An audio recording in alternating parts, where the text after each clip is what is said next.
Bonjour, je suis Jérémy, j'ai 36 ans, je suis né le 15 janvier 1985.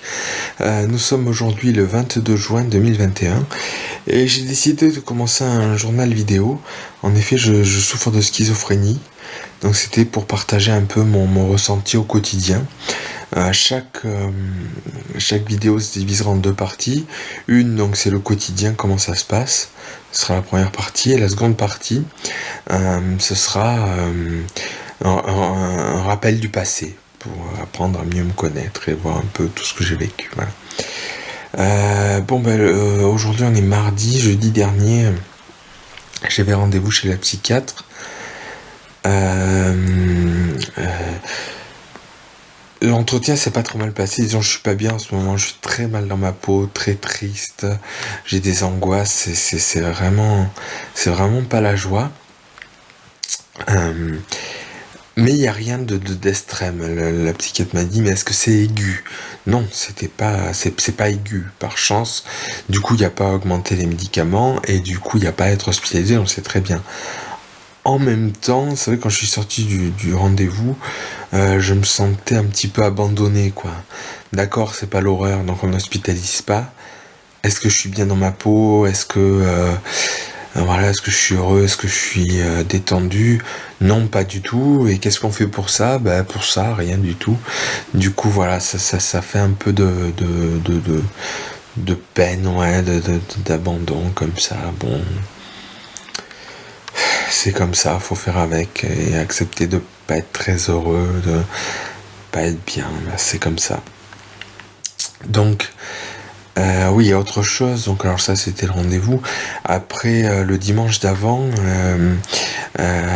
mon frère était venu la veille, le samedi. On avait essayé de se connecter à Disney+, parce qu'ils ont un compte avec sa compagne. Et, euh, et, euh, et on voulait voir, vu qu'ils ont plusieurs écrans possibles, je crois 4, s'ils pouvaient pas avoir Disney Plus chez eux et nous être sur leur compte chez nous et voir aussi Disney Plus. Donc on s'est connecté, tout ça. Bon, finalement, la compagne de mon frère a reçu un message comme quoi il y avait trop d'écrans, enfin il fallait. Donc on s'est déconnecté. Et le lendemain, le dimanche, mon frère appelle et dit on a reçu un mail comme quoi Disney Plus serait passé sur votre compte Canal, en fait, une panique. Et ça nous faisait payer 15 € supplémentaires par mois, engagés sur 2 ans pour Disney Plus, alors qu'on ne s'était pas vraiment connecté.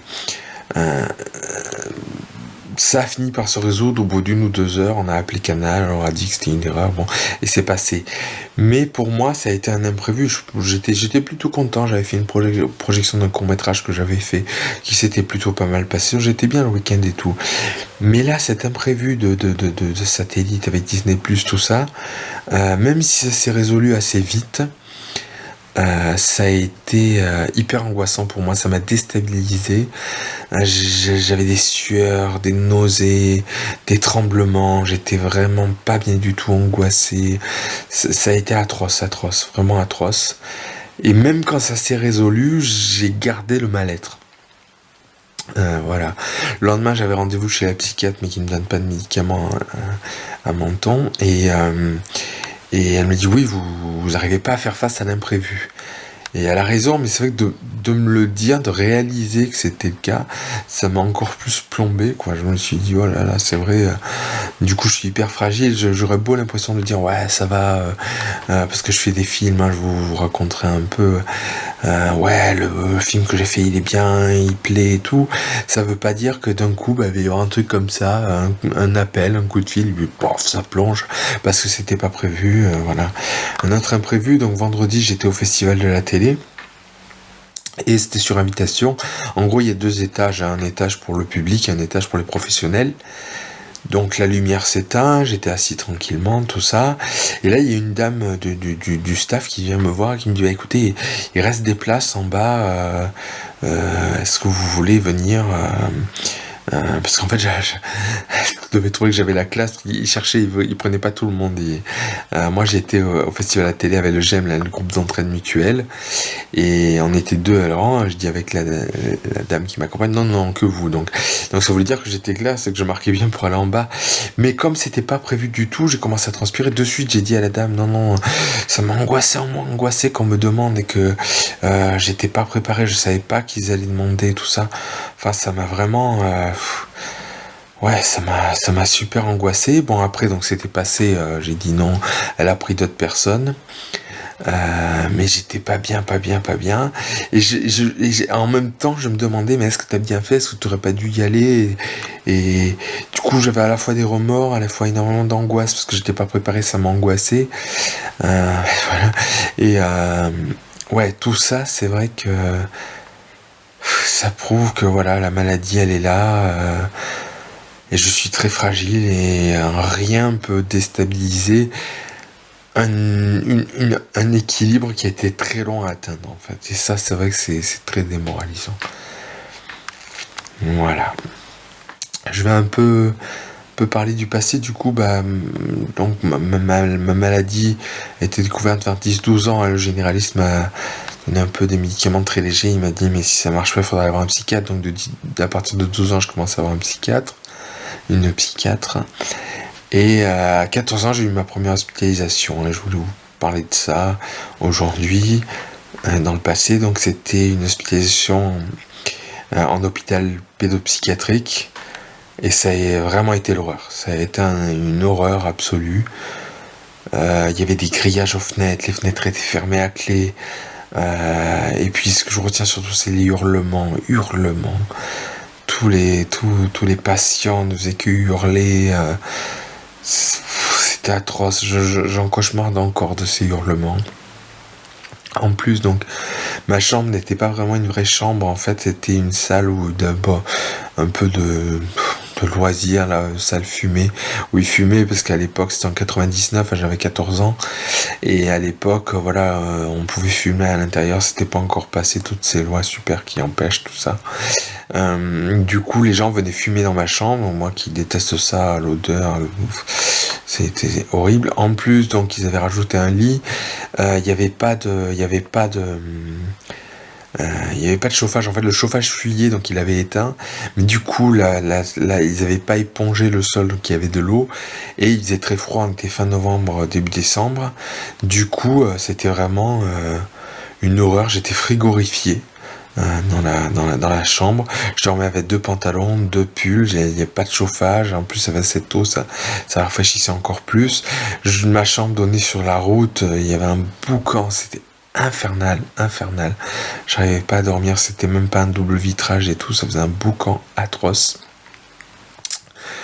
Voilà, après voilà, moi aussi beaucoup cette cigarette qui me dérangeait, c'est constamment, ça fumait. En plus, bon, tous ceux qui fumaient, quand les infirmières les laissaient pas fumer parce que ça faisait pas assez longtemps et tout, ils cognaient, hurlaient, c'était vraiment atroce. Il y avait beaucoup d'anorexiques. Bon, moi aussi j'étais anorexique, mais pas au point d'avoir un certain régime. Par exemple, au petit déjeuner, les gros anorexiques, ils leur faisaient manger une demi-baguette de pain. Du coup, après le repas, quand on allait de la salle du repas au service, ils vomissaient tout. Enfin, c'était horrible. Moi qui ai la phobie des vomissements, c'est vraiment une horreur. C'était une horreur. Vomissaient à midi, vomissaient après le goûter, le soir. Enfin, c'était catastrophique. Des fois, il y en a qui pétaient un plomb, ils commençaient à gueuler, ils fermaient à clé la pièce. Moi, une fois, j'étais là, j'étais pour rien du tout. Ils m'ont enfermé avec la personne qui avait crié. Voilà, donc j'étais hyper angoissé de me purée, mais quand est-ce qu'ils vont me laisser sortir, tout ça. En plus, bon, ça peut paraître en détail, mais c'était dur aussi psychologiquement. On était pile face au service maternité.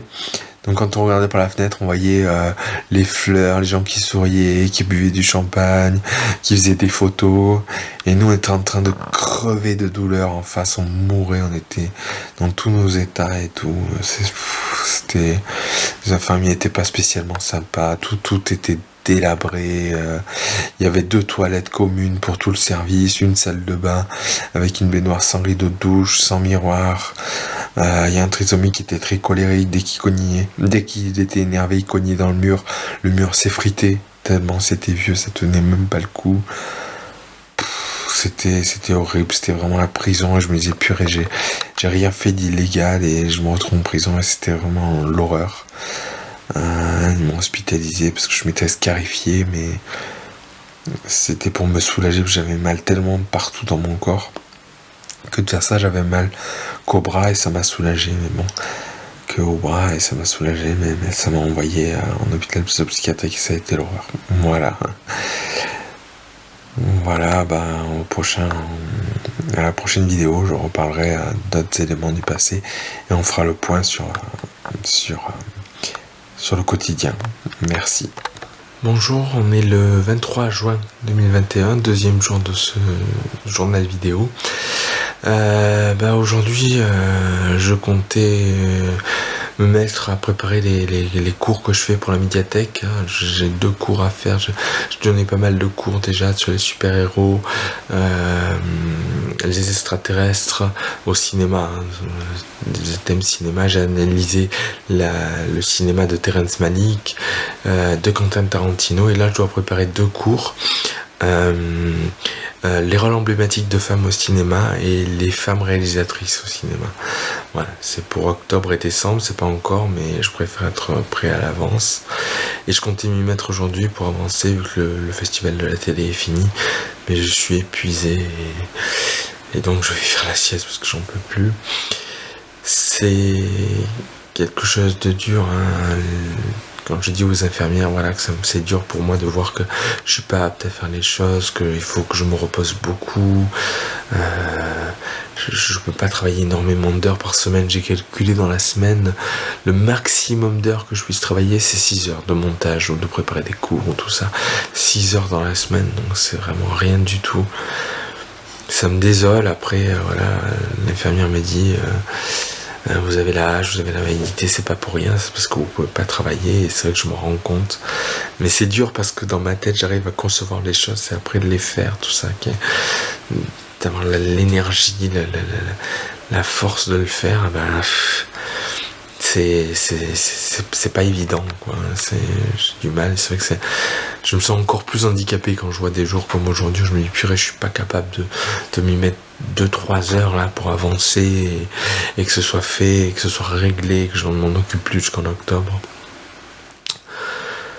Donc voilà, c'est pas facile, il faut accepter, mais c'est dur. Moi je vois depuis des années, je vous disais depuis 12 ans, que j'ai 12 ans, il y a cette maladie, j'accepte toujours pas, parce que c'est impossible d'accepter tout ce que ça engendre, tout ce que ça implique. Voilà, donc on verra, j'espère que demain j'arriverai à m'y mettre et à avancer, on verra. Donc chaque fois, donc je vous ai dit, ce sera en 2 parties, l'actualité et un peu le passé. Aujourd'hui, je vais vous expliquer comment se manifeste ma maladie. En fait, je suis schizophrène parce que je suis toujours en dépression. En fait, les bipolaires, c'est pas pareil. Ils ont une période vraiment de profonde dépression. Ils vont peut-être avoir envie de se suicider, tout ça.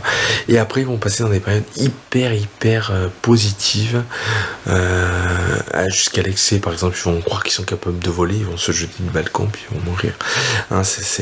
J'exagère un peu, mais à peine, voilà. Et donc ça va très haut et ça va très bas. Moi, ça reste toujours bas. Ça ne monte jamais haut. Je suis toujours en dépression, et ce qui fait aussi, c'est que j'ai des hallucinations. Normalement, les bipolaires n'ont pas d'hallucinations. Moi, j'ai des hallucinations synesthésiques, c'est le terme technique. En fait, c'est des hallucinations corporelles. C'est-à-dire que je vais avoir l'impression que mes muscles sont lacérés au rasoir, qu'on plante des clous dans mes os, que j'ai tous les os cassés. C'est hyper douloureux. Je souffre le martyr quand j'ai ces hallucinations. Évidemment, dans le corps, il n'y a rien du tout, les infirmiers me disaient, mais vous pensez que si on vous mettait dans le plâtre, tout ça, ça s'améliorerait? Non, c'est des hallucinations, mais dans le corps, voilà, c'est horrible, quoi. C'est comme si j'avais les jambes cassées, les bras cassés, les muscles déchirés. Enfin, c'est vraiment très douloureux. Voilà, c'est la manifestation principale, avec évidemment beaucoup d'angoisse, des fois ingérables, tellement elles sont fortes. En 2015, j'ai dû être hospitalisé en urgence à cause de très fortes angoisses. On a l'impression qu'on va mourir, c'est atroce. Mais les hallucinations corporelles sont très dures. Je sais, quand j'étais ado, quand je passais le pas de la porte chaque jour après l'école, j'entrais dans mon immeuble, je faisais un peu le point et je souffrais le martyre. Je dis vraiment comme si on me plantait des clous, qu'on me sciait, qu'on me tronçonnait. Enfin, c'était horrible. Je me disais, non mais t'inquiète pas, tu pourras pas souffrir plus que ça. Demain tu seras mort, ou ça diminuera. Et chaque jour c'était pire, chaque jour c'était pire. Donc c'est vraiment atroce, ces hallucinations là. Donc voilà, depuis 2013, j'ai été hospitalisé pour mettre en place un traitement qui s'appelle le Leponex, aussi appelé clozapine, qui est efficace. Il est plutôt efficace contre les hallucinations. Après voilà, s'il y a trop de stress, si je suis débordé, tout ça, les hallucinations reviennent et le médicament est moins efficace. Mais en temps normal, si comme aujourd'hui je me dis je fais la sieste au lieu de travailler, bon ça va, les hallucinations ne reviennent pas grâce à ce médicament. Ce médicament il m'a fait un peu peur. Il faut être hospitalisé pour le mettre en place, 4 mois d'hospitalisation pour le mettre en place. Moi j'ai réussi à en faire que 2. Et quand ils me l'ont donné, ils m'ont inquiété, parce que ils m'ont dit c'est le médicament qu'on donne quand tout le reste a échoué. Donc ça veut sûrement dire qu'il a beaucoup d'effets négatifs, qui ne disent pas forcément tout, mais je ne sais pas si je veux savoir tout. Ça veut dire ça. Et puis ouais, moi ce que je leur ai dit, c'est si celui-là il marche pas, qu'est-ce qu'on fait? Et ils m'ont dit écoutez, on verra. Pour l'instant on va l'essayer, s'il marche pas on verra. Donc voilà. Heureusement il a marché. Après ce qui me tue à petit feu, peut-être, je sais pas trop. Voilà. On verra, mais bon, ils m'aident quand même bien. Voilà, s'il n'y a pas trop de stress, pas trop d'activité, tout ça,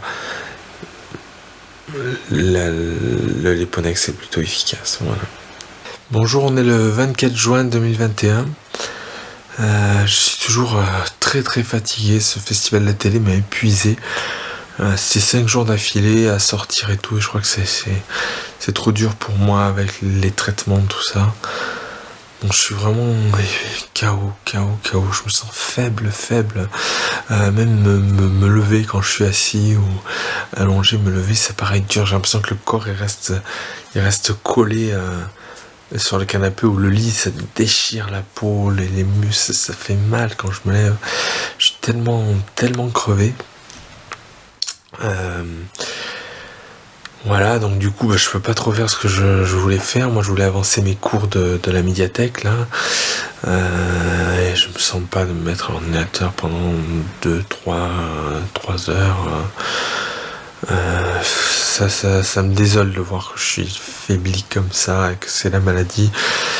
Les infirmières diraient qu'il faut l'accepter, mais c'est pas possible. Moi j'aimerais foncer, avancer, dire allez ça avance, c'est bon, et au final rien du tout. Pour essayer de limiter la casse, donc je vais essayer de voir les films là que j'ai sélectionnés, je vais essayer de les regarder un peu cet après-midi pour sélectionner les extraits. De toute façon faut le faire, ça me permet d'être un peu reposé. C'est mieux que rien, mais bon, c'est un peu démoralisant quoi, de se dire que je peux pas enchaîner. Donc du coup, heureusement que je me prépare bien à l'avance,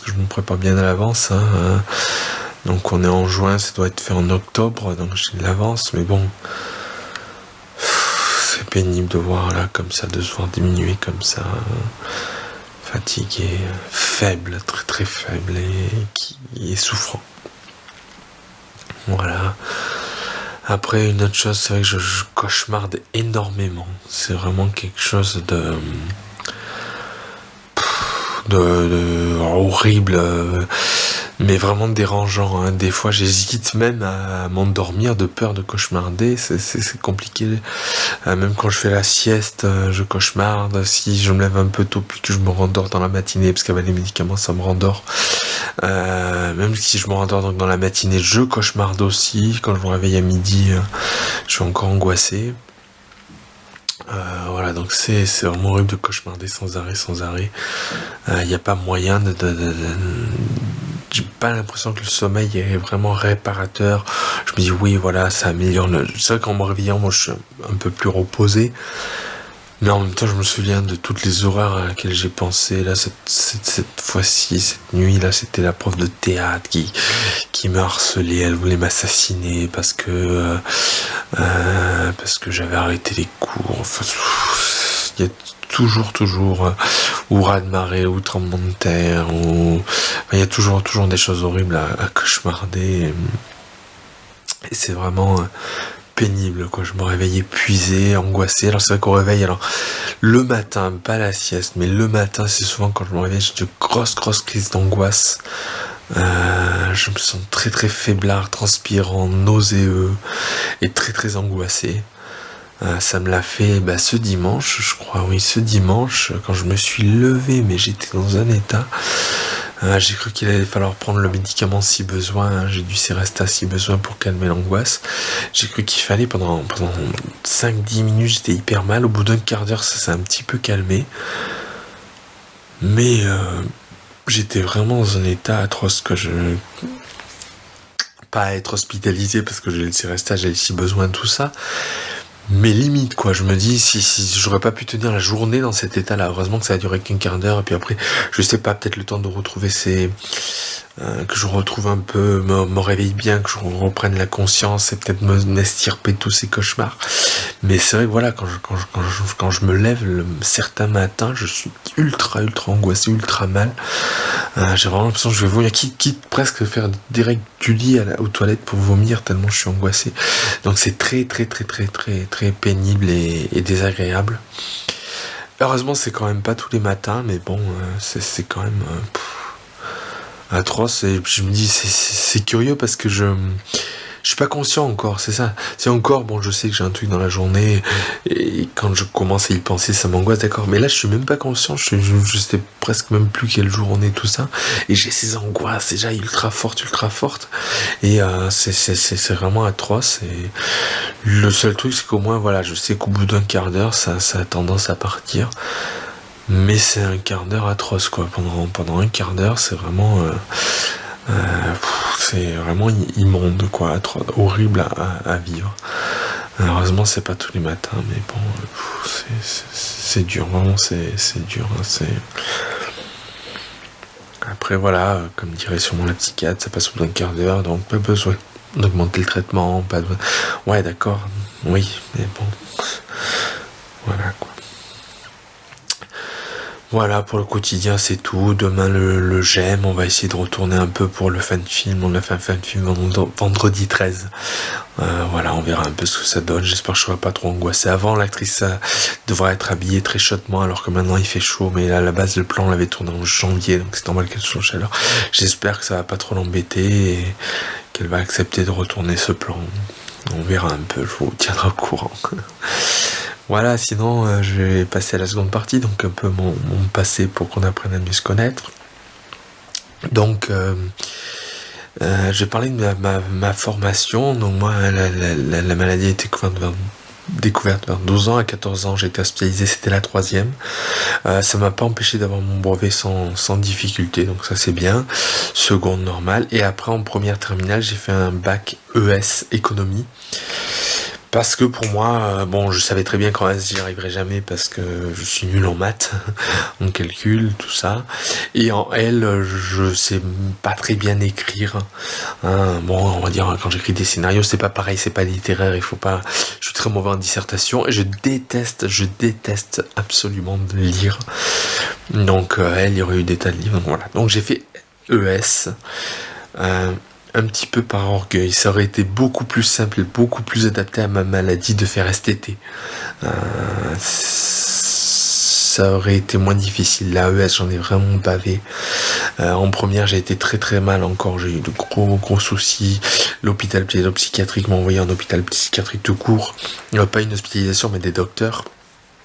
Et du coup, j'ai été mal toute l'année de première. Ça a été vraiment un supplice. J'ai même de la dépression. J'arrêtais pas de pleurer. Enfin, c'était immonde, immonde, immonde.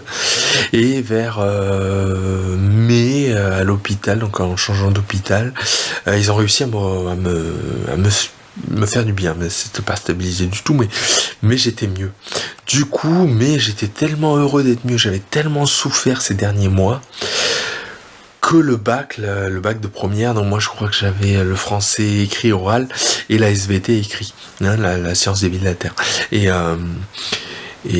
bah, je faisais ça, voilà, j'avais une très bonne moyenne toute l'année, vraiment en SVT en français, il n'y avait aucun souci, les profs ne se faisaient aucun souci. Et puis donc du coup j'ai passé le bac, mais heureux d'être bien, de retrouver ma santé. Et du coup, je me suis complètement planté au bac. En fait, je suis parti avec énormément de points de retard. J'ai eu 5 sur 20 en SVT, 4 sur 20 à l'oral de français et 6 sur 20 à l'écrit de français. Donc ça a vraiment été la catastrophe. Après, moi j'étais tellement content de plus avoir toute cette dépression, toutes ces douleurs et tout. Bon. Mais quand on a eu les résultats, ça a été un gros choc. Et du coup, ça a fait que l'année terminale a été une année d'angoisse. Est-ce que j'allais arriver à avoir mon bac économie malgré les points de retard que j'avais? Donc bon, ça a été dur. Heureusement, la classe, il y avait beaucoup de redoublants, ils étaient très très sympas, donc ça a été plutôt une bonne année avec des gens bien. J'ai passé vraiment une année avec des gens bien. Les profs étaient gentils aussi, hein. Ce lycée était très bien. Et il me disait que c'était possible. Il me disait non, Jérémy, c'est possible. C'est vrai qu'il y a beaucoup de points de retard, mais c'est possible. Donc voilà, j'ai passé le bac et rattrapage. Quand j'ai vu que mon nom était pas dans la liste, je me suis dit mon Dieu, je me retapé un an et j'ai heureusement eu le rattrapage. Et en fait, le rattrapage, j'ai eu de la chance, j'avais eu des notes tellement basses qu'il me fallait. En fait, c'est la différence qui faisait les points en plus. Donc en fait, comme j'avais eu 4 ou 5 en SVT, il me suffisait pas en SVT, pardon, en économie, il me suffisait d'avoir 8 ou 9 sur 20 à l'oral pour rattraper mes points. Donc ça paraissait vraiment faisable. J'avais un collègue qui était très très doué en maths et tout, il m'a dit mais tu sais là t'auras pas beaucoup forcé, c'est pas comme s'il fallait avoir 14 en l'oral, c'est difficile, mais 8 ou 9 ça paraissait faisable. Et du coup je l'ai eu, bon j'ai énormément angoissé, ça a été l'horreur cet oral, je crois que j'allais vomir, enfin voilà, mais je l'ai eu. Mais ça a été beaucoup de souffrance, beaucoup d'angoisse, et c'est vrai que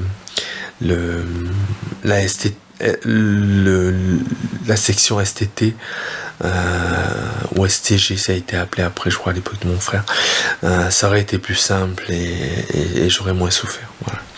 Après, du coup, vu que ça commençait à aller un peu mieux, j'ai voulu faire une fac de psycho. Donc j'ai fait 2 ans de fac de psycho quand même. La première année, je l'ai passé, il n'y a pas eu de soucis.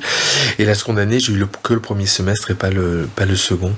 Donc j'ai pas eu le DUG, je crois que c'est le DUG, que ça s'appelait comme ça, 2 ans. Ça n'existe plus aujourd'hui. Voilà, bon, c'était pas facile encore. C'est vrai qu'à l'école, j'ai beaucoup souffert de moqueries, de harcèlement. Ça a continué à la fac, hein. Voilà, les profs étaient méchants, nous disaient qu'on n'arriverait jamais à rien. S'il y avait un peu de bruit de passer des diapos en disant ce sera à l'examen, tant pis si vous n'avez pas pu avoir le cours. Enfin, c'était pas génial, et moi ça me tapait sur le système de voir que je faisais quelque chose qui me passionnait pas. Toutes les théories de Freud, tout ça, je trouvais ça complètement débile. Pour moi c'était pas crédible, ça fonctionnait pas, c'était vraiment lamentable. Donc voilà, son année a été pire, j'étais rongé de l'intérieur de me dire oh là là, je suis pas là où il me faut, tout ça. Du coup, au bout de 2 ans, j'ai enfin fait l'école audiovisuelle. Donc j'ai passé le concours, j'ai eu, c'est bon, mais ça c'était assez facile. Et voilà, les 3 ans d'école audiovisuelle, hein, avec 2 ans de tronc commun, une année de spécialisation. Et ça n'a pas été facile non plus. Il y avait beaucoup de trajets. Je faisais Menton-Nice tous les jours aller-retour, Roquebrune-Nice tous les jours aller-retour. Donc ça c'était pas facile. Et puis bon, les profs étaient un peu durs des fois. Bon alors j'ai de nouveau eu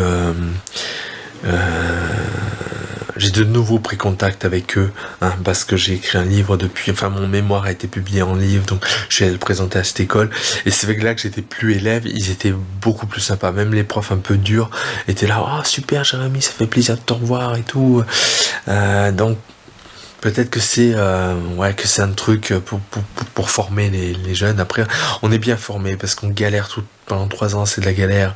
On se fait traiter assez mal. Mais au final, quand j'ai travaillé, c'était la galère, on se fait traiter mal. Donc au final, ça nous préparait bien, mais ça n'a pas été facile. Ça n'a pas été facile. J'étais encore très déprimé. Beaucoup d'hallucinations corporelles, comme je vous avais dit. Donc bon... ça n'a pas été la joie, ça a été difficile. La meilleure année a été la dernière, en spécialisation montage, moi j'adore ça. Et très peu de gens aiment ça en fait, parce que quand on pense cinéma, on pense plutôt le tournage, les acteurs, tout ça. Alors que là, le montage, moi je trouve que c'est là que se fait vraiment le film. Du coup voilà, et en 3e année j'ai vraiment explosé, hein. J'ai fini quasiment meilleur élève, hein, dans ma section. Il y a eu pour les journées portes ouvertes, on devait faire des reportages, des montages, et la prof a dit que c'était vraiment moi qui avais fait le meilleur truc, que c'était époustouflant. Donc voilà, donc j'ai fait mon mémoire qui a beaucoup plu. Alors à l'époque c'était le meilleur qu'ils aient eu, apparemment depuis ils ont eu encore mieux, mais à l'époque c'était le meilleur qu'ils aient eu, donc j'étais très content. J'ai fait sur les slashers, les films d'horreur, hein, les films d'horreur pour ados avec un psychopathe qui tue des ados les uns après les autres, comme Vendredi 13, Halloween. C'était beaucoup de travail, mais je me suis régalé parce que j'adore ce genre, et c'est vrai que c'était un plaisir de l'étudier. Voilà. Après il y avait des stages, donc en 2e année j'ai fait un stage à la mairie de Nice avec quelqu'un d'hyper sympa. Pour une fois je suis tombé sur un patron sympa à la mairie de Nice, qui est un ancien rugbyman et qui formait les fonctionnaires pour des concours pour augmenter de postes. Ça s'était vraiment bien passé.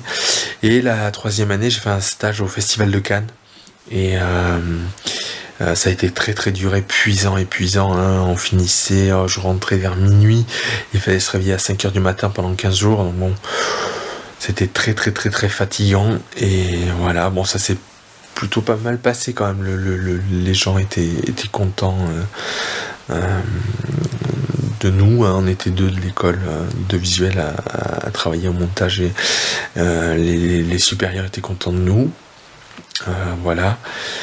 Et voilà, après j'ai fait un mois de stage dans l'entreprise où j'allais être embauché. Voilà, on en parlera peut-être plus tard, voilà. Voilà un peu pour toute ma formation. Bonjour, donc on est le 25 juin 2021. Alors, ça va, je suis très très fatigué, bon, je vais vous expliquer pourquoi. Hier soir...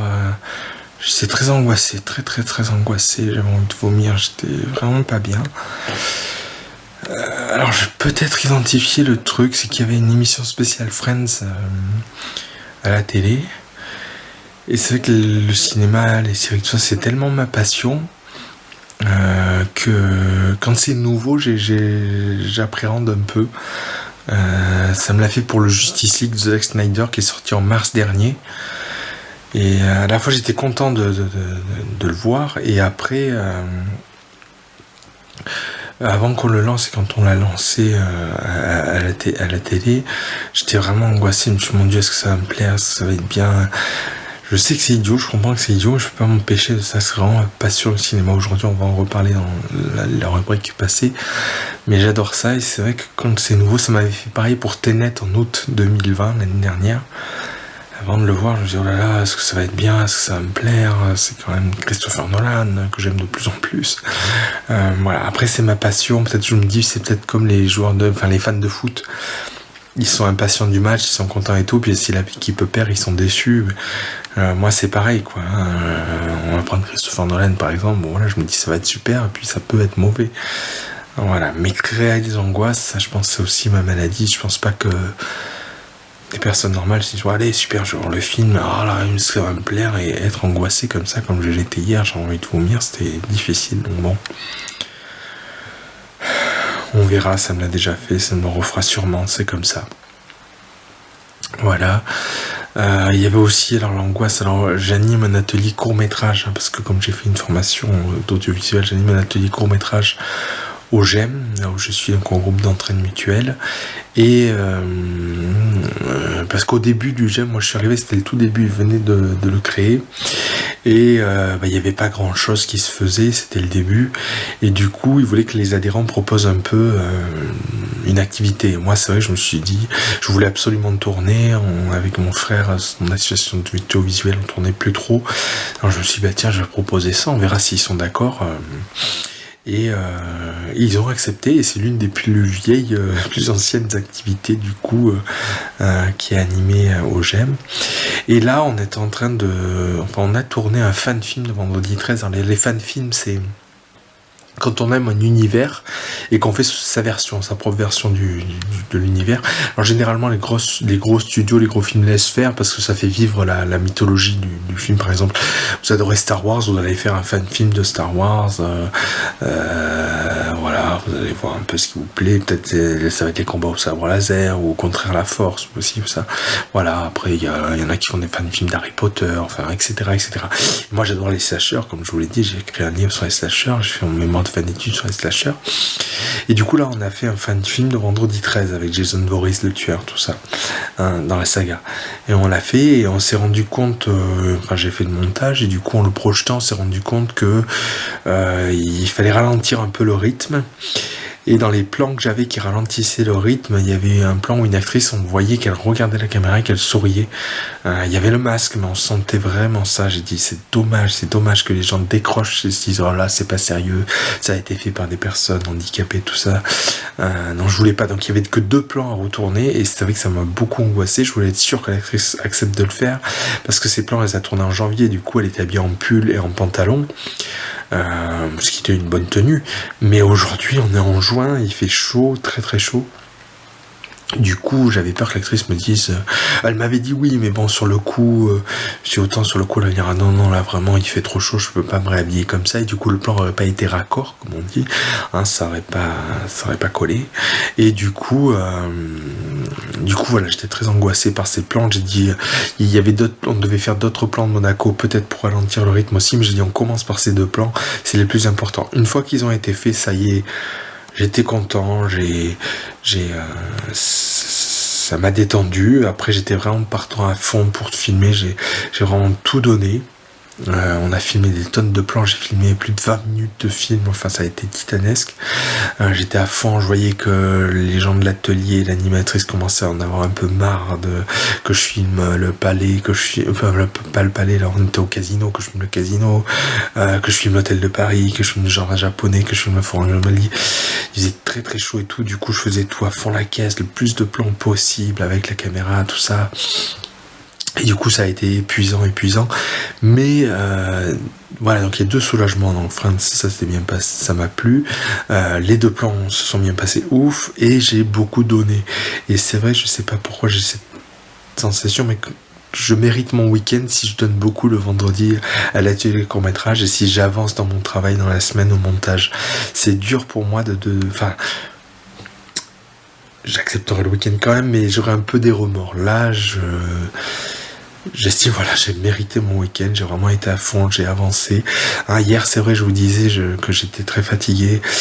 Finalement, donc j'ai pu voir 2 films pour ma conférence et ça a bien avancé. Donc j'ai vu les 2 films.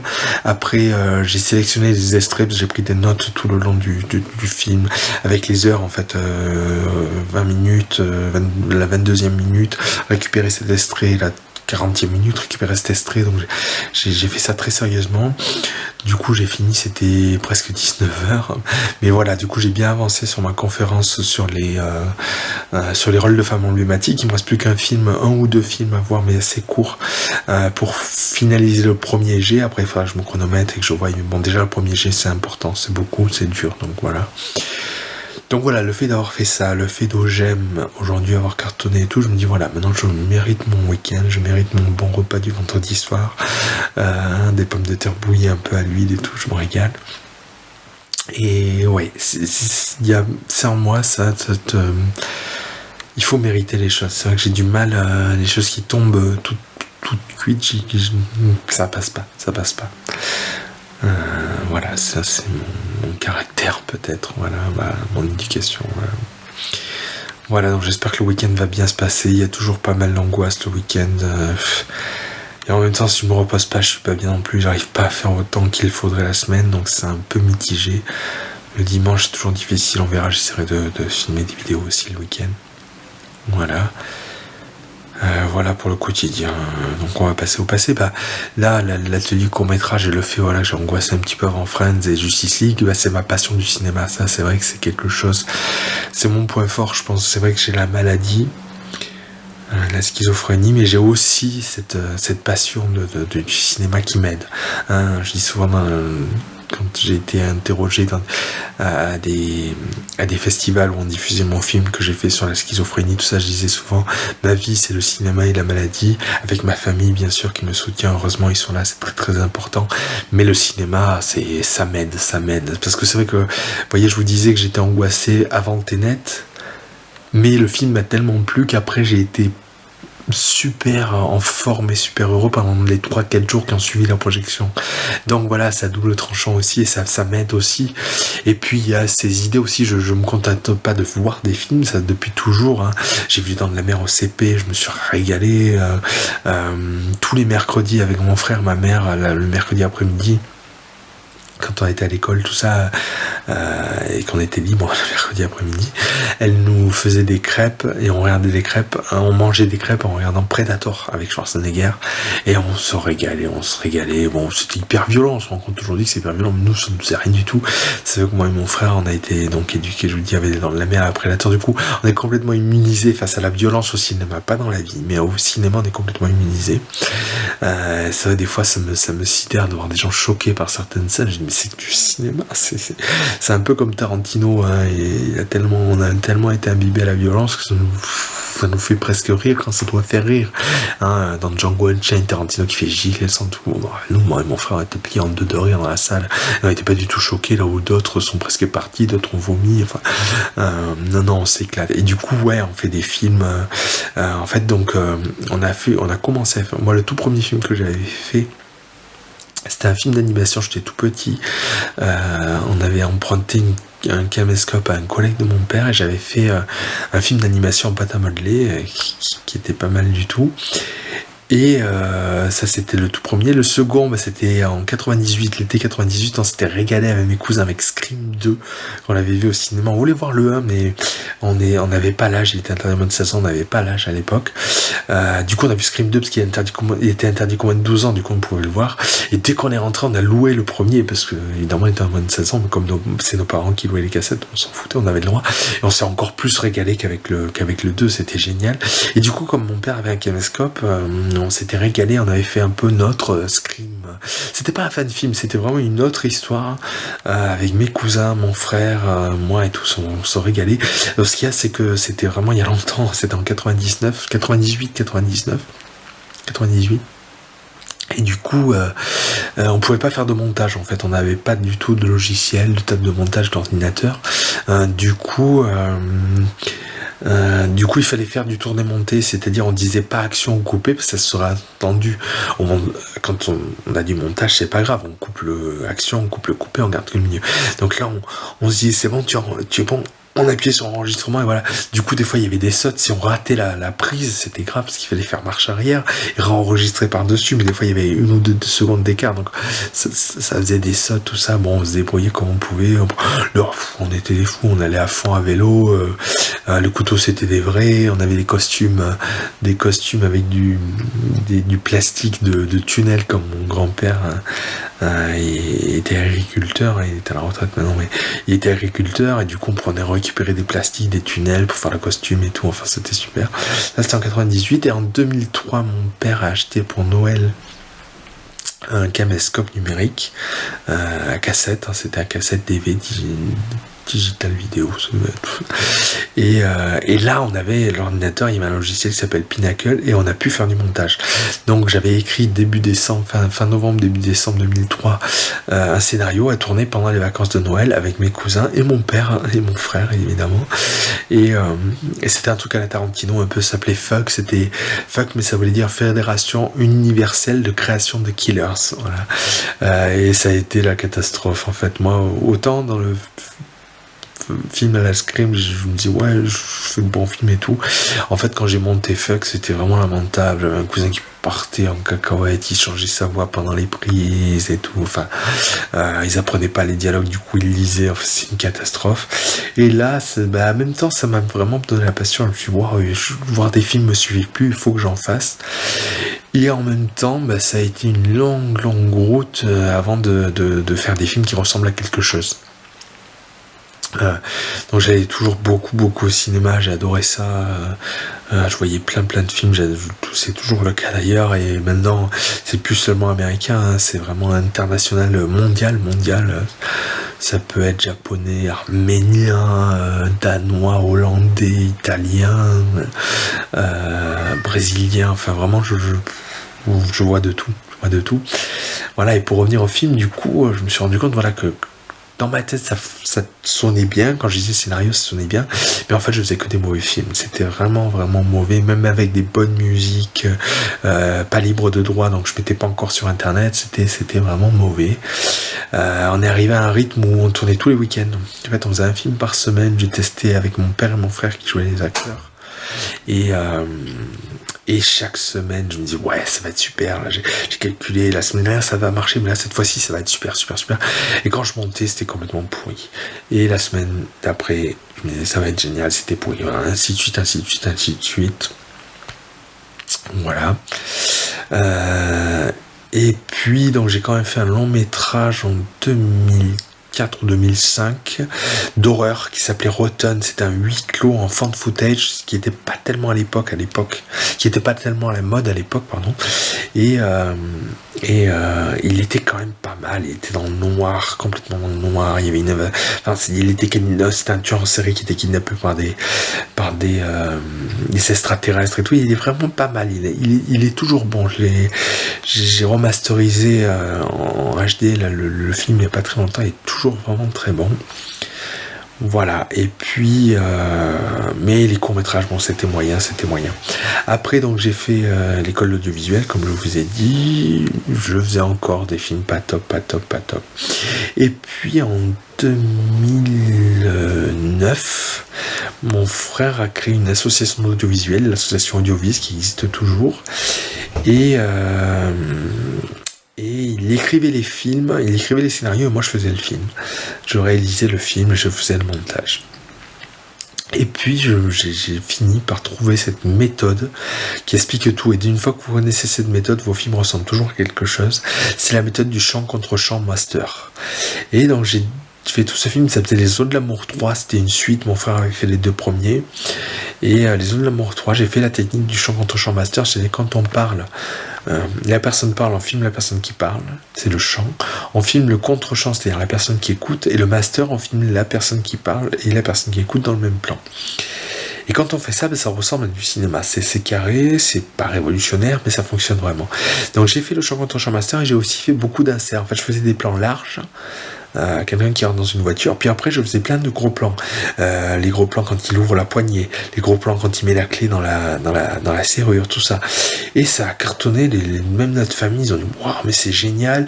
On avait montré la bande-annonce à mon oncle de Paris qui adore le cinéma, et il a dit ah ouais, là il y a du niveau, là il y a de l'amélioration. Tellement qu'il nous a acheté un nouveau caméscope à 3000 €, une Nex VG10 de génie. Et voilà, et à partir de là, j'ai fait des films qui ont commencé à ressembler à quelque chose. J'étais passionné par le montage à la mitraillette, à la Eisenstein, le réalisateur russe qui a fait Curasa Potemkin, mais aussi Russ Meyer, le réalisateur de films érotiques américains. Et voilà, et du coup, mes films ont commencé à ressembler à quelque chose. On a commencé à avoir des sélections en festival. Et puis des prix. Quand j'ai fait mon film sur ma maladie, la schizophrénie, Donc voilà, on a eu des sélections sur Allociné. On a fait donc un fan film de Scream cette fois-ci qui a quasiment 3 millions de vues sur YouTube. Donc voilà, mes films ont commencé à ressembler à quelque chose. Je viens de finir un long métrage qui s'appelle En Danger. Il a fallu 16 mois de montage, 5 jours de tournage mais répartis sur plusieurs mois de septembre à janvier. Voilà, et il est génial, c'est mon meilleur film, vraiment, c'est super. Il y a un montage, j'ai créé une nouvelle méthode de montée qui est absolument monumentale. Je me languis que les gens le voient, en même temps, moi il me plaît, il faut que je garde cet avis-là, et que s'il se fait démolir, que je l'aime toujours, hein. Ça c'est important, que j'arrive à être plus sûr de moi, hein. Ça c'est la maladie peut-être qui fait ça, mais être sûr de moi, même si on me dit c'est pourri, moi je suis désolé, il est génial, c'est mon meilleur film. Voilà, on va réfléchir avec mon frère pour le prochain, il va peut-être on va collaborer au scénario pour que ce soit un peu plus poussé scénaristiquement et que je puisse faire une super montage et une super prise de vue qui s'éloigne de cette technique très classique du chant contre chant. Maintenant je suis passé par les bases de la technique du chant contre chant, maintenant je peux évoluer et faire beaucoup mieux. Donc voilà,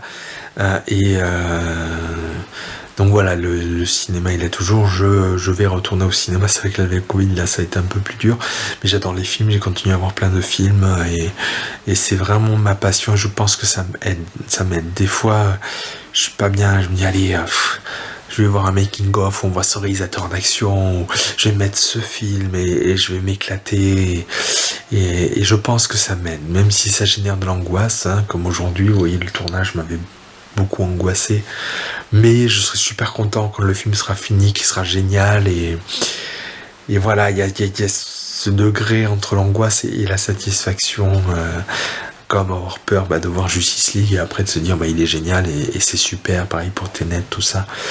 Donc bon, je pense que voilà, c'est un peu entre les deux,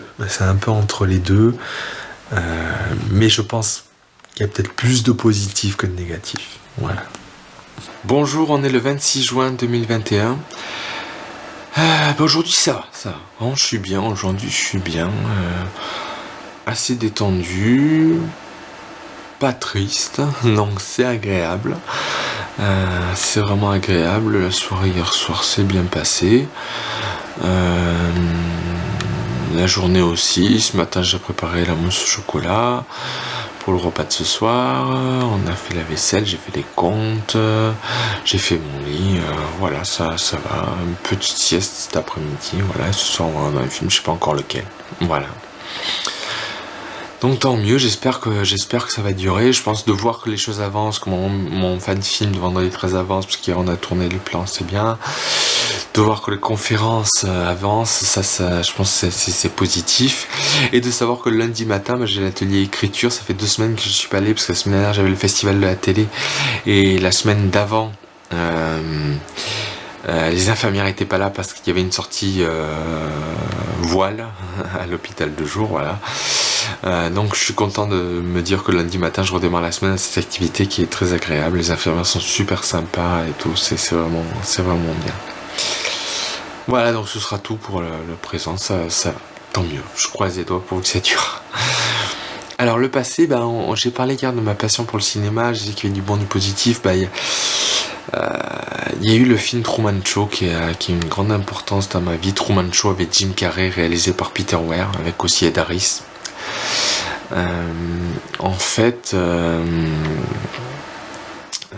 j'ai vu ce film en 98 à sa sortie aux vacances d'octobre 98 à Avignon. Sur le coup, j'ai trouvé que c'était un très très bon film, j'ai adoré. J'étais un fan absolu de Jim Carrey, hein, vraiment The Mask, Menteur, tout, enfin Ace Ventura, j'adorais tout ce qu'il faisait. Disjoncté, je me gavais de Jim Carrey. Et en août 99, Truman Show sort en cassette. C'était l'époque des cassettes à l'époque. Donc longtemps après la sortie quand même. Ouais. Et j'ai commencé à le regarder en boucle. Et j'ai fini par croire à l'histoire en fait. C'est vrai que donc Truman Show, Jim Carrey interprète un personnage qui est en fait filmé à son insu, filmé malgré lui. Il est la star d'un show de télé-réalité, sauf qu'il le sait pas. Donc il a affaire qu'à des acteurs. Sa ville, là où il vit, c'est un décor. Et en fait, il sait pas qu'il est acteur et qu'il est dans une émission de télé-réalité. Et il va découvrir petit à petit, il va se rendre compte que sa femme est une actrice, tout ça, enfin. Et il va finir par essayer de s'échapper pour retrouver sa liberté. Et probablement à cause de la maladie, tout ça, j'ai fini par croire à cette histoire. Donc j'ai douté que mes parents étaient mauvais parents. Je croyais que là où j'habitais c'était un décor, que c'était calculé. Et ça, c'est un gros délire, tout ça dû à la maladie sûrement. Et ça m'a conduit tout droit à l'hôpital. Et les docteurs et tout me disaient tant que vous croirez que ce film c'est la vérité,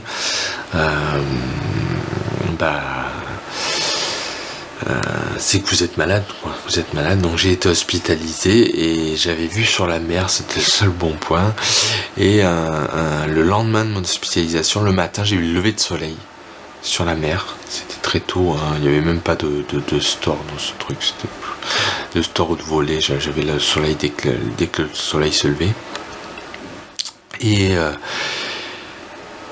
en voyant ce lever de soleil, je me suis dit c'est pas possible, ça peut pas être synthétique, ça peut pas être créé, ça peut pas être artificiel. Donc j'ai dit ça à l'entretien avec les docteurs quelques heures plus tard. On avait le petit déjeuner, puis après on avait la douche et les entretiens avec les psychiatres, les infirmières, tout ça. Et je leur ai dit, j'ai vu le lever de soleil ce matin et je pense qu'il peut pas être synthétique.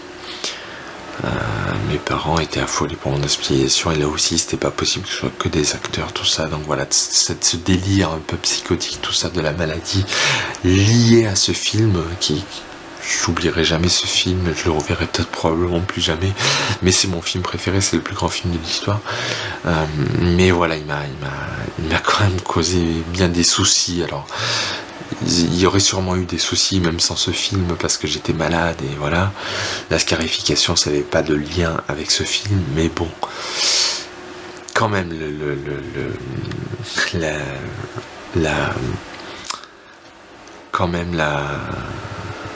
la maladie, voilà, a fait qu'il y a eu des liens. Il y a aussi le film Eyes Wide Shut qui est sorti en septembre 99. Donc moi j'ai été hospitalisé fin novembre, début décembre 99. Et Eyes Wide Shut, voilà, je voulais absolument le voir. Mes parents voulaient pas, surtout ma mère, parce que c'était considéré comme un film quasiment pornographique. Dans la promotion, c'était celle-là.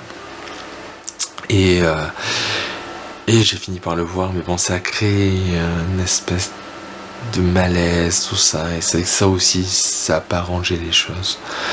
Voilà, c'est les deux films qui ont marqué dans ma vie et de manière assez négative. Tous les autres ont été super positifs. Je suis sorti de Man of Steel de Zack Snyder, j'étais euphorique de voir le super-héros. Quand j'ai vu Evil Dead, j'ai eu la chance de voir Evil Dead à sa ressortie, le Evil Dead de Sam Raimi, le seul vrai Evil Dead.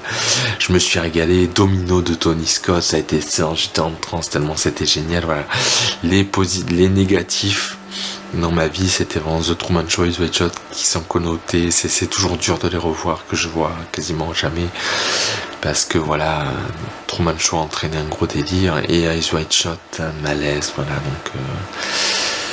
donc voilà les côtés un peu plus négatifs du cinéma, mais j'adore quand même le cinéma, voilà, et j'apprécie beaucoup tout ça, et ma passion se voit dans les conférences à la médiathèque. Ils m'ont dit on n'a jamais vu quelqu'un d'aussi bon que toi. Donc même si c'est la galère de préparer tout ça, bon, je suis content d'avoir de bons retours, et le cinéma, comme je vous le disais, est plutôt positif dans ma vie, et s'il n'y avait pas ça, la maladie serait encore pire à vivre. Voilà. Voilà. Bonjour, on est le dimanche 27 juin 2021. Bah écoutez, aujourd'hui ça va, ça continue, les choses positives d'hier continuent. La soirée était super, on a vu Locke avec Tom Hardy qui m'a donné des idées de films, et j'ai revu Tenet en seconde heure justement, et je me suis régalé aussi, donc ça a été une bonne soirée. Aujourd'hui ça va. Petite appréhension, là je vais faire de la pizza, bon c'est toutes les semaines que je le fais, mais là je le fais aussi pour mes parents, donc j'espère que ça va leur plaire, qu'ils achèteront pas chez le marchand demain tellement la mienne est dégueulasse. Donc on verra. J'espère que ça va leur plaire. Voilà, sinon ça va. Légère angoisse diffuse aujourd'hui par rapport à hier, mais ça va vraiment. Ça va, je pense que la journée de demain va être sympa, avec l'atelier écriture, la sieste, je vais voir un peu, je vais essayer peut-être de corriger un petit peu le montage du fan film vendredi 13, ou de regarder Persona d'Ingmar Bergman pour finir le rôle des femmes, la conférence sur le rôle des femmes. Donc j'espère que ça va aller. Voilà, donc j'espère que ça va durer comme ça. Une angoisse diffuse et pas plus, et que ça va aller. Voilà. Pour le passé, je vais vous parler de mon travail. Moi, j'ai fini mes études en mai 2008. J'ai fait un stage au Festival de Cannes pendant 2 semaines, et après je devais refaire un stage, et j'ai postulé chez un dentiste. En fait, c'est une société qui faisait des formations pour les dentistes, surtout en implantologie. Et du coup, ils m'ont pris d'abord en stage pendant 1 mois, puis après ils m'ont embauché. Donc l'entretien avant le stage s'est très mal passé. Ils m'ont engueulé pour tous les autres candidats qu'ils avaient eu et qui étaient pas bons. Non, moi j'espérais vraiment ne pas être pris en fait. Et donc j'ai passé l'entretien le mercredi, puis le vendredi matin ils m'appellent pour me dire qu'ils me prennent. Et là, je leur dis, écoutez, je suis pas sûr parce que vraiment ça s'est mal passé, j'ai mal senti le truc, vous étiez un peu agressif, tout ça. Et là, ils m'ont dit, donc celle qui va devenir ma chef de service, m'a dit, écoutez, essayez 1 mois de stage, et puis voilà, si c'est pas bien, on arrête là. Et puis eux, ils cherchaient quelqu'un, donc ils avaient 1 mois pour chercher encore et trouver. Bon. Et ça a été l'horreur en fait. Dès que je suis arrivé là un jour, là, il m'expliquait comment filmer. C'était des caméras spéciales, c'est pas celles qu'on utilise en école de cinéma. C'était vraiment pour filmer les chirurgies dentaires, donc c'était des boules téléguidées, tout ça, avec un méga zoom. Et voilà. Et il y a son assistante dentaire qui arrive à ce dentiste, et qui était mon chef du coup, et elle lui dit voilà, le patient est arrivé. Il dit, putain, mais vous êtes trop conne, c'est pas possible, je vous avais dit d'annuler le patient, je vous avais dit que je devais former le stagiaire et tout, vous êtes vraiment trop conne, maintenant vous vous démerdez avec le patient, moi je veux rien savoir, vous vous démerdez, il rentre chez lui et tout. Donc, je me suis dit ça va être l'horreur, mais bon, avec moi ça pouvait aller au début. Donc le mois de stage s'est bien passé, et il m'a embauché en CDI à la fin du mois. Donc à partir de juillet 2008, j'étais embauché en CDI. Au début ça se passait pas trop mal, j'aimais ce que je faisais et tout, mais ça a très très vite dégénéré parce qu'en fait ce patron était complètement taré. Il nous insultait, il nous hurlait dessus, il nous traitait plus bas que terre. Il y a 2 personnes de mon travail qui ont parti en dépression. Il y en a un, il a carrément démissionné. Il a dit c'est hors de question que je reste avec ce gars. C'était vraiment Hitler. Le gars c'était Hitler. Il y en a une qui disait il a quand même des côtés sympas. Je disais oui, Hitler aussi il devait avoir des côtés sympas. Ça n'empêche qu'il a été responsable d'un holocauste. Et lui c'était vraiment ça.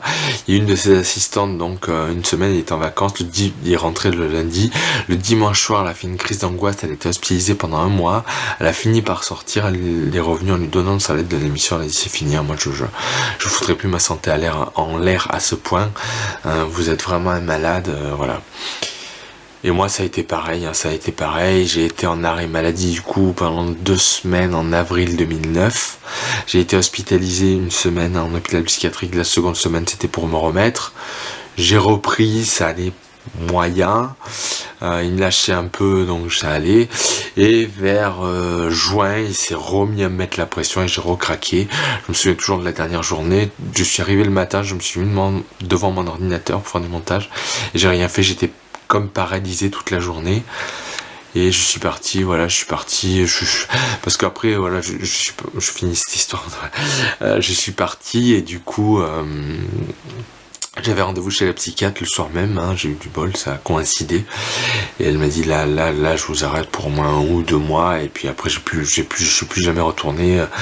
Donc dans juin, juillet, je l'ai fait à la maison. Août 2009, j'ai été hospitalisé un mois complet. C'est mon frère qui a dû me mener parce que mes parents étaient en vacances. Ça m'a fait beaucoup de peine, ça a été très dur pour lui.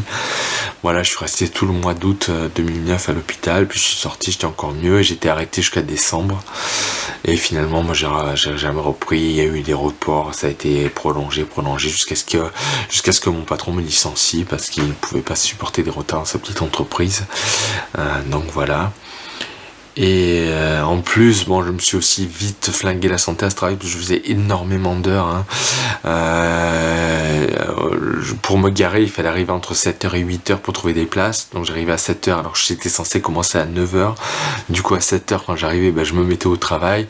Le soir, en fait, ma cellule de service initiait vers 5h. Donc moi, largement, j'allais jusqu'à 18-19h, voire plus, pour ne pas être dérangé par le téléphone ou par quoi que ce soit et pouvoir monter. Je montais à fond la caisse à ce moment-là. Entre midi et 2, je montais aussi parce que pareil, j'étais pas dérangé par le téléphone, donc j'allais à fond la caisse à ce moment-là. En 1h ou 2h, je faisais plus qu'en 4h de la matinée ou de l'après-midi. Donc voilà, je travaillais sur Nice, hein, j'habite à Roquebrune, donc il y avait une bonne heure aller, une bonne heure retour en plus des heures de travail. Donc je crois que tout ça, ça m'a flingué, en plus de me faire insulter, de me faire hurler dessus, tout ça.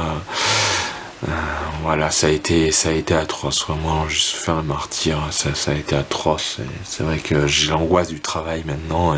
Je préfère faire dans mon coin des films, j'espère peut-être qu'ils finiront par me rapporter un peu, ça serait bien. Ou les conférences, je suis pas payé grand chose, mais un petit peu. Mais voilà, où je peux avoir mon propre rythme, me dire là aujourd'hui, comme j'ai dit la semaine dernière, là, je suis trop fatigué, je fais la sieste et tout, et pas être obligé de sans arrêt d'aller travailler, de faire des heures et tout.